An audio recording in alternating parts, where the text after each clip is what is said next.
Chicken একদম ready. কি সুন্দর কালার আর দারুণ গন্ধ বেরিয়েছে, দেখেই দেখো। আজকে আমি তোমাদের সাথে একদম চটজলদি অল্প তেলে একটা চিকেন রান্নার রেসিপি তোমাদের সাথে শেয়ার করবো। আমি ন্যাচারালি যেভাবে রান্না করি, খুব তাড়াতাড়ি হয়ে যায়, ঝটাফট, যখন হাতে একদম সময় থাকে না, কোথাও বেরোনোর থাকে। আর তেলও খুব অল্প দিই।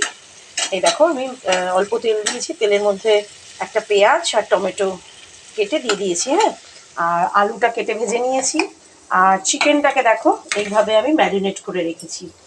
আদা বাটা, পেঁয়াজ বাটা, রসুন বাটা, টমেটো বাটা, কাঁচা লঙ্কা বাটা, আর একটু হলুদ আর সর্ষের তেল অল্প, আর টক দই দিয়ে চিকেনটাকে আমি এভাবে ম্যারিনেট করে কিছুক্ষণ 8 ঘন্টার মতো রেখে দিয়েছি।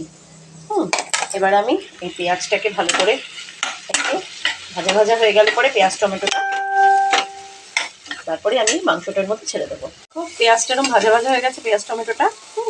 এরপরে এই মাংসটাকে, এই যে ম্যারিনেট করা মাংসটা, আমি এর মধ্যে দিয়ে দেবো, দিয়ে ভালো করে কষিয়ে নেব। আর আগে নুন দেওয়া হয়নি, এবার এর মধ্যে একটু নুন দিয়ে নেব।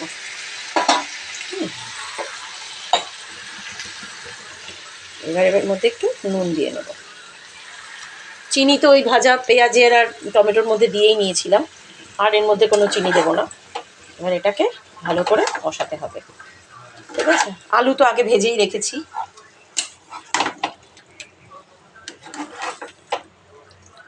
আমি খুব, আর এই রেসিপিটাকে এইভাবে ম্যারিনেট করে রাখলে মাংসটা অনেকটা হয়ে যায়, আর খুব তাড়াতাড়ি চটজলদি রান্না হয়ে যায়। যখন অনেক তাড়াতাড়ি থাকবে, এইভাবে করে দেখো, খুব ভালো লাগে খেতে। মাংস একদম, চিকেন একদম রেডি। কি সুন্দর কালার আর দারুণ গন্ধ বেরিয়েছে, দেখেই বোঝা যায়, গন্ধ শুকেই বোঝা যাচ্ছে দারুণ হয়েছে, দারুণ। সবাই যখন খুব তাড়া থাকবে তোমাদের, মানে কোথাও ধরো অল্প সময় আছে, বেশি সময় নেই, তখন এইভাবে চিকেনটা করে দেখতে পারো, খুব তাড়াতাড়ি হয়ে যায়। আর দেখো, আমি খুব অল্প তেল দিয়েছি, কিন্তু দেখতে পাচ্ছ তেলটা কীরকম, যতটুকুই তেল দিয়েছি পুরোটাই ওপরে ভাসছে, রঙটাও সুন্দর।